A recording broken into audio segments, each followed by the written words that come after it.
Hello, everybody. This is one of our home recording sessions for introduction of the Hermetic subjects. This is our second recording at home, and we're about to talk about Hermetism and why it might be interesting for us to know more about the Hermes issues. Hermes Trismegistus, the thought, the scribe bird of the god, bird of the semi-god of the Egyptians, and Hermes of Greeks, and then Hermes Trimaximus of the Romans, and Enoch will follow, Prophet Idris will follow for the Islam and Jews subjects. Thank you for coming. So we want to talk to you about Hermes. It amazed me all this time. There was something strange about the Egyptian culture, and then I started like 40 years ago, almost 40 years ago, about the studies. Where I started, it was like Hermes. I thought it was like a part of the occultism. Then I developed and understood more, and I come to a realization that it represents one hell of a thing, more than what we read in the books, and then it is kind of representing maybe another kind of religion, another kind of seeing the world and the God and the cosmos and the human beings. The books we translated into English, from English to Turkish, and then we add our commentaries after comparing with the other authors' works, other previous works. It was a great experience. Of course, you have to know all about the following disciplines. It's not possible you can be very advanced on the following disciplines like theology, theogony, cosmology, astrology, history. But I guess the path gives its requirements back to really, if you have fire about Hermes on your souls. Yes, Egyptians are a very interesting culture. Some say it is from 10,000 years ago it comes, but it cannot come before 10,000 years ago because it will contradict with the Holy Book scripture writings, and then all our West theological system will collapse. So it has to come from a normal point, which is everybody agrees on that. That's why the Manetho is very hated person, which was a priest, Hermopolis priest, that worked for the Ptolemaic dynasty, and he is the one, it must be like that, the Ptolemy calling and asking him, what shall happen to me and what will happen to the universe? So the guy must be very shaky at that moment and prepares a king's list.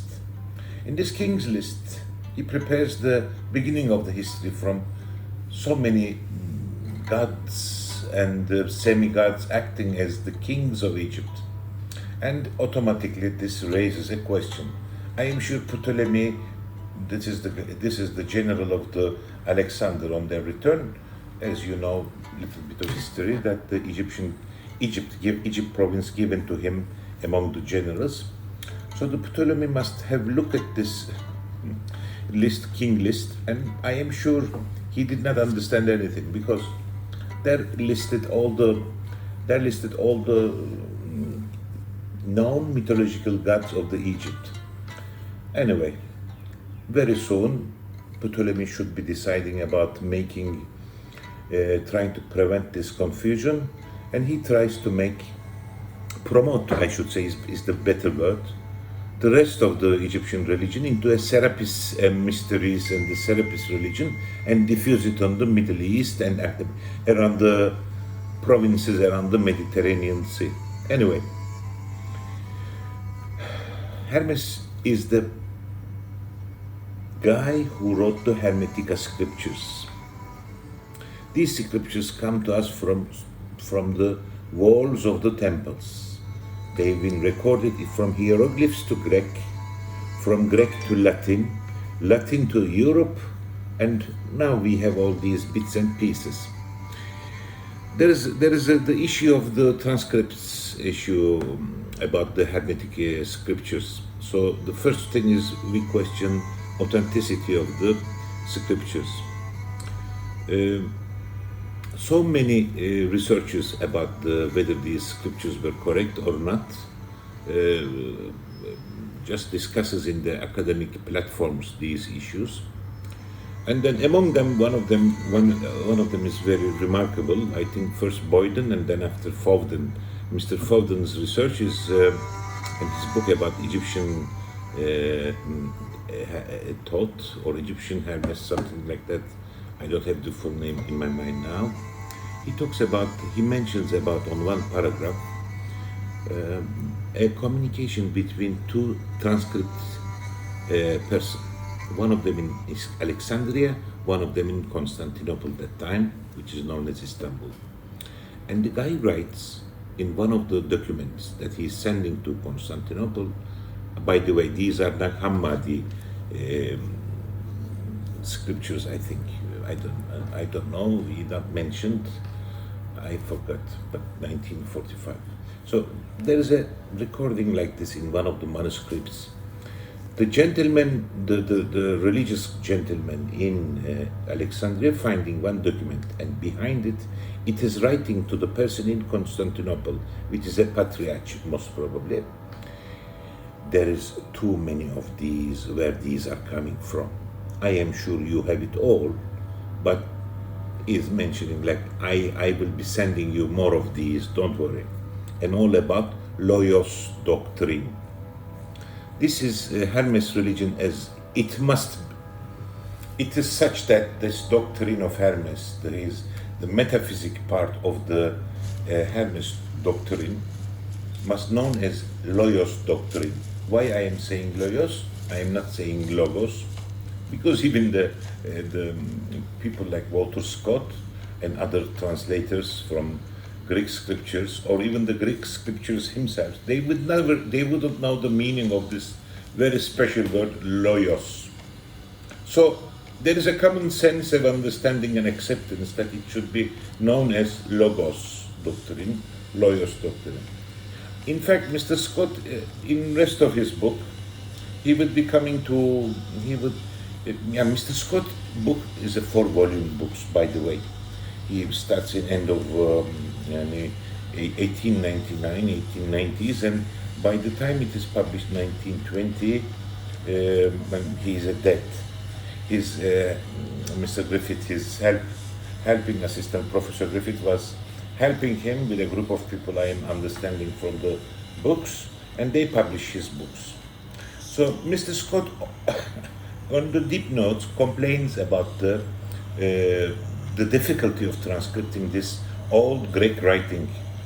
He says, I don't know the meaning of this word, I don't know how to find, then I have to pass this. Imagine a papyrus scriptures, most of it damaged. Most of it has been interpreted from language to language and damaged. Sometimes purposely damaged by the transcriptors. Why? Because most of these transcriptors were belonging to a different religion as the intellectuals of the time of that period. So there is too much confusion about this vos, which is supposed to be the soul, and the loyos, which is supposed to be mind, word of the God. I am sure, I cannot be like the specialist of the religions, but I am sure this is how it is passed also to Christianity. Because there is something wrong with the timing of the Hermes Trismegistus. The tendency of the West like to put him around after Christ 300 years age. Mr. Scott, on his work, I can see that all his effort was to prove that it was a Platonic, Platon influenced or Stoic school influenced Zenon and his followers. Ideas were reflected on.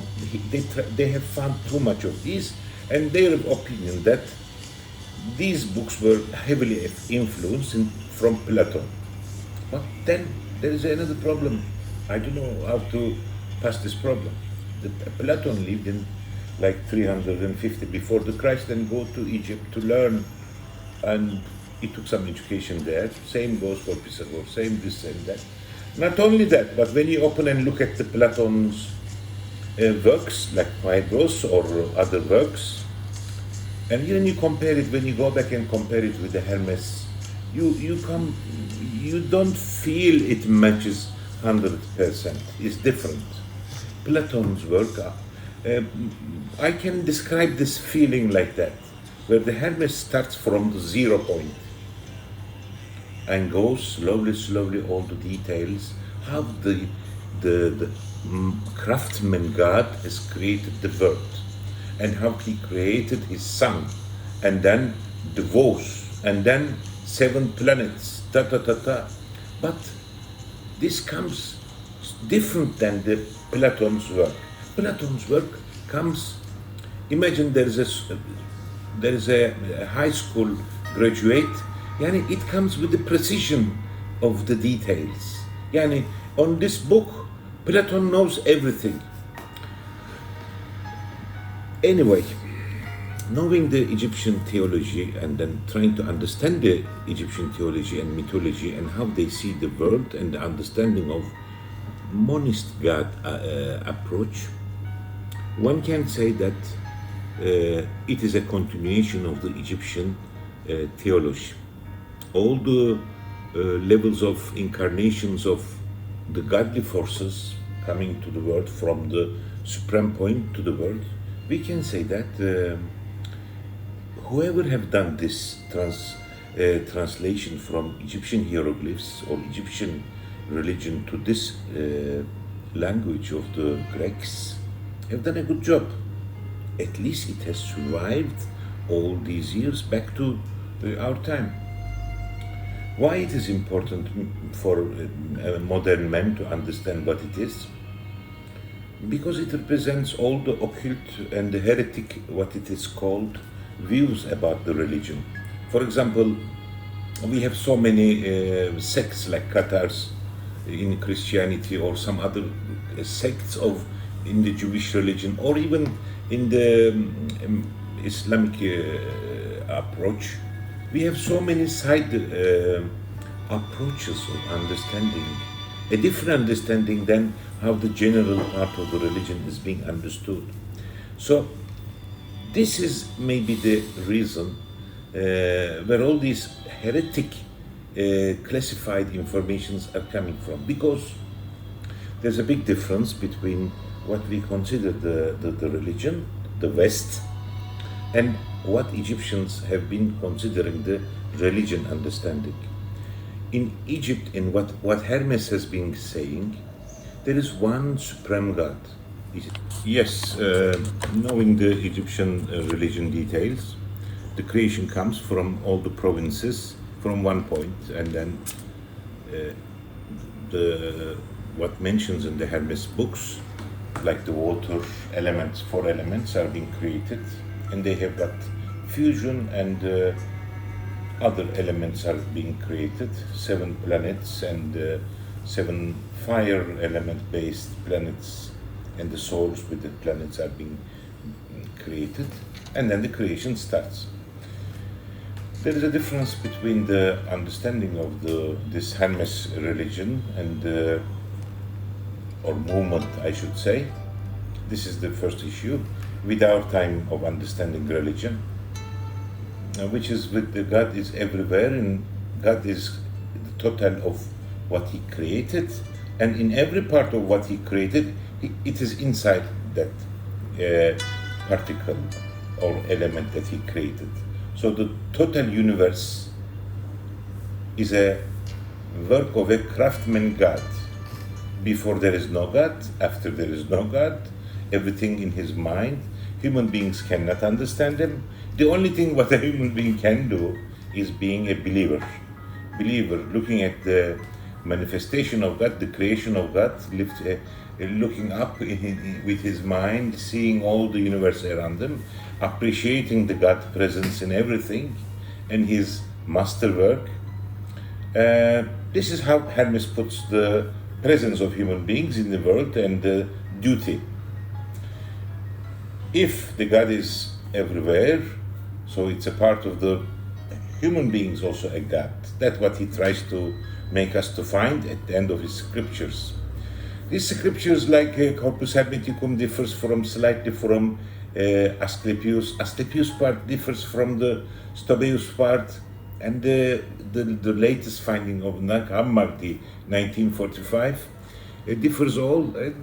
It gives like a coloring of the how the beliefs have been developed and has been coming to a stage where it fights with the Gnostic, where it fights or turns into agnostic religious beliefs, and then you know the rest of the story, the Christianity, and somewhere in this line we have the Jewish religion arised. Now, so much fighting, so much to dig. Which one is correct? Where do we fit this Hermes? Where do we fit this thought? 3 times strong, 3 times wise thought, how it fits with Hermes.